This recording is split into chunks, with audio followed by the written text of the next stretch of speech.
সূরা আল আবাসার ১৭ নম্বর আয়াত থেকে আমরা দেখি আল্লাহ সুবহানাহু ওয়া তাআলা নতুন একটা বিষয় নিয়ে কথা শুরু করেছেন।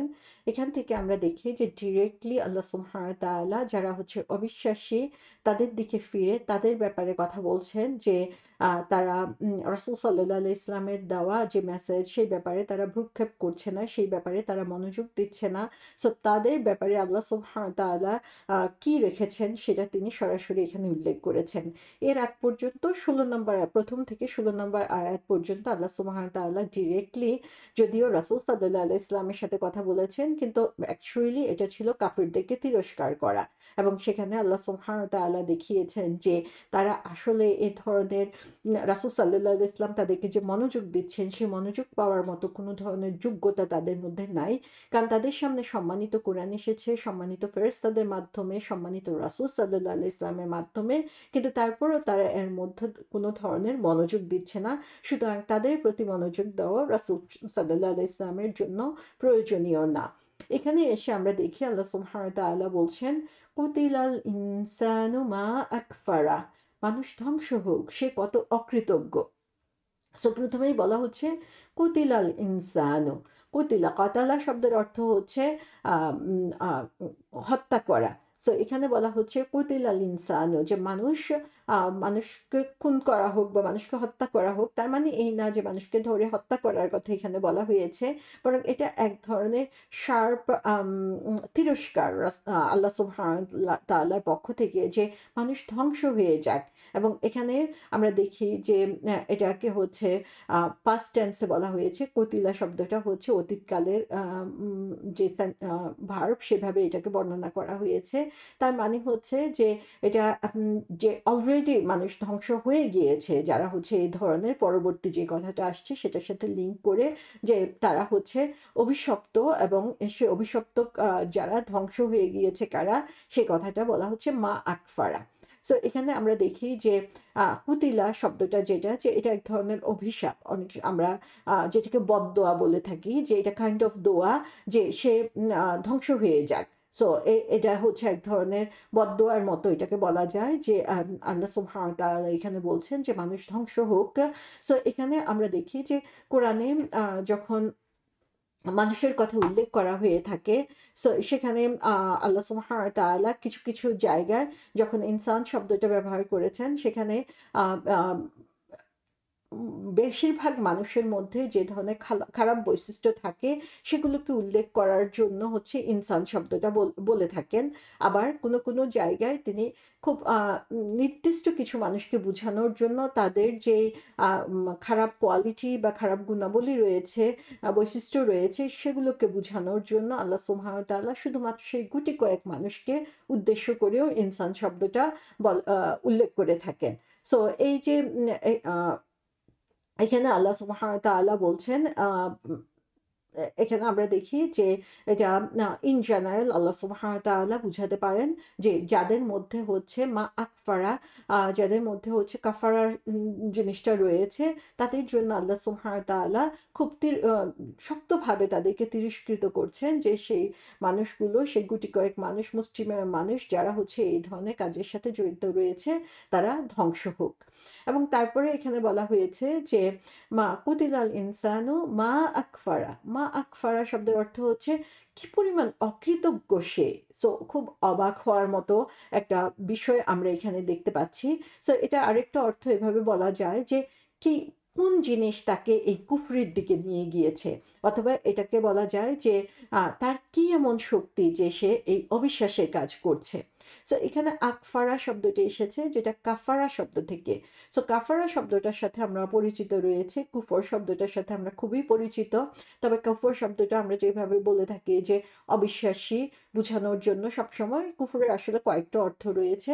একটা অর্থ হচ্ছে ঢেকে রাখা। যেমন কৃষকের আরবি শব্দ হচ্ছে কুফর, তার মানে এই না যে কৃষক অবিশ্বাসী, সে কারণে তাকে হচ্ছে কাফের বলা হয়ে থাকে, বরং কৃষককে কাফের বলা হয়ে থাকে তার কারণ হচ্ছে কৃষক মাটি দিয়ে বীজকে ঢেকে রাখে, সে কারণেই তাকে কাফির বলা হয়ে থাকে। সো এখানে একটা অর্থ হচ্ছে ঢেকে রাখা। সো এই প্রেক্ষিতে আমরা যদি কাফেরদের যারা হচ্ছে অবিশ্বাসী তাদের কথা চিন্তা করি, তারা আসলে কি করে? তারা সত্যকে সত্য জানার পরেও সেটাকে তারা ঢেকে রাখে, সেটাকে প্রকাশ হতে দেয় না। সে কারণে তাদেরকে কাফির বলা হয়ে থাকে। কুফর শব্দের আরেকটা অর্থ হচ্ছে অস্বীকার করা। তার মানে হচ্ছে তারা জানে সত্য এবং সত্য জানার পরেও সেটাকে তারা বিশ্বাস করতে চায় না এবং সেটাকে স্বীকৃতি দিতে চায় না। সেজন্য তারা হচ্ছে কাফের। কুফর শব্দের আরেকটা অর্থ হচ্ছে অকৃতজ্ঞ হওয়া। অর্থাৎ তারা নিয়ামতগুলো পরিপূর্ণভাবে ভোগ করে, নিয়ামকগুলো কন্টিনিউয়াসলি তারা ভোগ করতে থাকে, কিন্তু সেটার জন্য তাদের যে কৃতজ্ঞতা আদায় করার কথা, সেই কৃতজ্ঞতা তারা আদায় করে না। এবং এই যে সত্যকে জানা বুঝা, সেইটার প্রতি তারা অকৃতজ্ঞতা শো করে, যদিও তারা প্রতিনিয়ত আল্লাহ সুবহানাহু ওয়া তাআলার নিয়ামতগুলোকে উপভোগ করে যাচ্ছে এবং সেগুলো দিয়ে তাদের জীবন ধারণ করছে। সো এখানে কাফের শব্দ বলতে বোঝানো হয় যে সত্যকে ঢেকে রাখে, যে সত্যকে অস্বীকার করে, অথবা যে হচ্ছে অকৃতজ্ঞ, যার নিয়ামতগুলোর সুক্রিয়া সে আদায় করে না।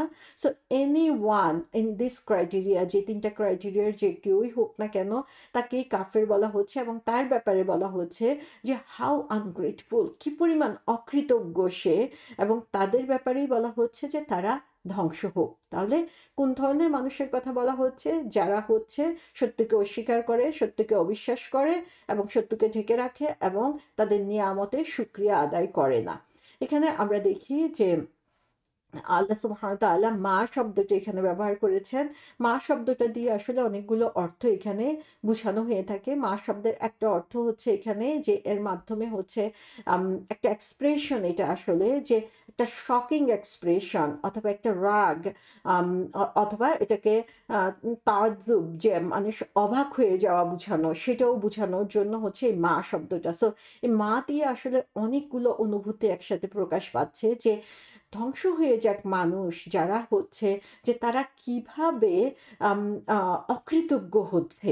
সো এই কিভাবে অকৃতজ্ঞ হচ্ছে সেটা বলার সময় এটা এক ধরনের শকিং, যে এত কিছু তাদের সামনে থাকার পরেও, এত উদাহরণ তাদের সামনে থাকার পরেও, এত মিরাকল তাদের সামনে দেওয়ার পরেও তারা কিভাবে হচ্ছে এভাবে অস্বীকার করে থাকে, তারা মিথ্যা বলে থাকে। এবং তার সাথে একটা রাগের প্রকাশ রয়েছে এবং তার সাথে সাথে একটা অবাক করার অনুভূতি রয়েছে যে এটা কিভাবে সম্ভব হতে পারে, যে এটা চিন্তার বাইরে এই ধরনের একটা অবস্থা বোঝানোর জন্য এই আকফারা শব্দ, সরি, মা শব্দটা ব্যবহার করা হয়েছে। আবার মা শব্দটাকে প্রশ্নবোধক হিসাবেও বলা হতে পারে যে হাউ ইজ ইট পসিবল, কিভাবে সম্ভব? এই যে কিভাবে প্রশ্নটা করা হলো সেটা বোঝানোর জন্য মা শব্দটা ব্যবহার করা হয়েছে। সো এখানে আমরা জিনিসটা এরকম বলতে পারি যে তাদের অবিশ্বাসটা যে কি পরিমাণ আশ্চর্যজনক, সেটাই হচ্ছে এখানে তুলে ধরা হয়েছে। সো আল্লাহ বলছেন যে সে মানুষ হচ্ছে ধ্বংস হয়ে যাক, তার যেই ইনক্রেডিবল ডিসবিলিভ, যে সে অবিশ্বাস্য রকমের অবিশ্বাস এখানে শো করছে, সেটা আল্লাহ সুবহানাহু ওয়া তাআলা এখানে বলছেন। এবং তাদের এই অবিশ্বাস করাটাই হচ্ছে আশ্চর্যজনক। সো এখানে আমরা দেখি যে আল্লাহ প্রশ্ন করছেন যে কোন জিনিস তাদেরকে এভাবে অবিশ্বাসী করে তুললো, এবং তাদের এই ডিনায়াল, তাদের এই আনগ্রেটফুলনেস, এই জিনিসটাই হচ্ছে অবাক করা একটা ব্যাপার। যেমন আমরা আগের সূরাতে, সূরা নাজিয়াতের ২৪ নম্বর আয়াতে দেখি, সেখানে বলা হয়েছে যে ফাকালা আনা রাব্বুকুমুল আ'লা, যে আল্লাহ সুবহানাহু ওয়া তাআলা সেখানে ফেরাউন, যে এই কুফরির সবচেয়ে ওয়ার্স্ট এক্সাম্পল যেটা হতে পারে ফেরাউন, সে ফেরাউনের কথা বলা হয়েছে। যে সে ফেরাউন কি করেছে? সে বলছে আনা রাব্বুকুমুল আ'লা, যে আমি হচ্ছে সবার চেয়ে বড় রব, সে নিজেকে রব ঘোষণা করছে। সো একজন মানুষ কিভাবে এ ধরনের কথা বলতে পারে যে সে নিজেকে হচ্ছে গড হিসাবে নিজেকে ঘোষণা দিতে পারে? আল্লাহ সুবহানাহু ওয়া তাআলা হচ্ছে সেটা হচ্ছে অবাক হয়ে বলছেন যে সেখানে ফেরাউন ছিল একটা সুনির্দিষ্ট উদাহরণ তোমাদের জন্য, যে সে কিভাবে ডিসবিলিভ শো করেছে। এবং ওয়ার্স্ট কাইন্ড অফ ডিসবিলিভ আল্লাহ সুবহানাহু ওয়া তাআলা বলেছেন যে সেটা শো করেছেন। আর এখানে সেখানে আমরা দেখি যে মুসা আলাইহিস সালামকে যখন ফেরাউনের সামনে বিভিন্ন ধরনের নিদর্শন তুলে ধরতে বলা হলো, তারপরেও হচ্ছে এত নিদর্শন দেখার পরেও ফেরাউন অবিশ্বাস করল এবং সে অবিশ্বাসের চূড়ান্ত পর্যায়ে থেকে গেল। তো আল্লাহ সুবহানাহু ওয়া তাআলা সেখানে একটা নির্দিষ্ট এক্সাম্পল দিয়েছেন। মুসা আলাইহিস সালামের মাধ্যমে আল্লাহ সুবহানাহু ওয়া তাআলা তাদের সামনে বিভিন্ন দৃষ্টান্ত উপস্থাপন করার পরও ফিরআউন কিভাবে অবিশ্বাসী হয়ে সেখানে আ তার যে উদ্ধত্ত, সে উদ্ধত্ত শো করেছে। এরপরে এখানে আমরা দেখি সূরা আবাসাতে আল্লাহ সুবহানাহু ওয়া তাআলা যে আল্টিমেট সাইন, কোরআনের মধ্যে যে আল্টিমেট সাইন যে হিউম্যান বিং যে ইন জেনারেল মানুষের কথা এখানে বলছেন যে তারা কিভাবে হচ্ছে এখানে তাদের ডিসবিলিভ বা কুফরি শো করছে এখানে, এবং আল্লাহ সুবহানাহু ওয়া তাআলা সেটাতেই হচ্ছে অবাক বা তার রাগ প্রকাশ করছেন এখানে। সো আমরা দেখি যে মানুষ ক্লিয়ার প্রুফ দেখার পরেও, সত্যিকার প্রমাণ তাদের সামনে থাকার পরেও তারা হচ্ছে সত্যকে অস্বীকার করে তাদের অ্যারোগ্যান্সের কারণে, এবং সেই অ্যাটিটিউডটাই আমরা এই কাফেরদের মধ্যে এখানে দেখতে পাই। আমরা দেখি যে পূর্ববর্তী যেসব জাতি এসেছে তাদের সামনে আল্লাহ সুবহানাহু ওয়া তাআলা অনেক এক্সাম্পল দিয়েছেন। শুধু ফেরাউন না, এরকম আরো জাতি এসেছে যাদের সামনে আল্লাহ সুবহানাহু ওয়া তাআলা মুজিজা অথবা মিরাকল শো করেছেন, এবং তারা বলেছে তোমরা যদি এই মিরাকল শো তুমি যদি তাদের নবীকে বলেছে তুমি যদি এই ধরনের মিরাকল আমাদেরকে দেখাতে পারো তাহলে আমরা বিশ্বাস করব। তাদেরকে সেম মিরাকল দেখানো হলো যেভাবে তারা চেয়েছে, কিন্তু তারপরেও তারা হলো অবিশ্বাসী রয়ে গেল। তো তার মানে এই না যে তারা মিরাকল দেখতে চায়, তার মানে এই যে তারা তাদের মন আসলে সত্যিকে স্বীকার করতে চায় না। সালেহ আলাইহিসসালামের ঘটনা আমরা জানি, ঠিক যেরকম উট তারা দেখতে চেয়েছে ঠিক সেরকম ভাবে আল্লাহ সুবহানাহু ওয়া তাআলা তার গ্রেটেস্ট মিরাকল দিয়ে পাহাড়ের ভিতর থেকে সেই উটনিকে বের করে নিয়ে আসলেন, এবং সেটা দেখার পরেও তারা হচ্ছে আল্লাহ সুবহানাহু ওয়া তাআলার উপরে কিন্তু বিশ্বাস করে নাই। সো এরকম ভাবে তাদের সামনে প্রতিনিয়ত উদাহরণ তুলে ধরে হয়েছে, কিন্তু তারা সেটাতে বিশ্বাস স্থাপন করে নাই। এবং সেখানে আল্লাহ সুবহানাহু ওয়া তাআলা আমাদেরকে স্মরণ করিয়ে দিচ্ছেন যে প্রত্যেকটা কাজের, তোমাদের প্রত্যেকটা অ্যাকশনের একটা কনসিকুয়েন্স রয়েছে। সো তোমরা এখন স্মরণ করো যে কিভাবে তোমরা এরকম অবিশ্বাসী হচ্ছ, এবং তোমাদের এই অবিশ্বাসের পরিণাম কি? তোমাদের এই অবিশ্বাসের পরিণাম হচ্ছে কতিলাল ইনসান, যে ধ্বংস হয়ে যাওয়া।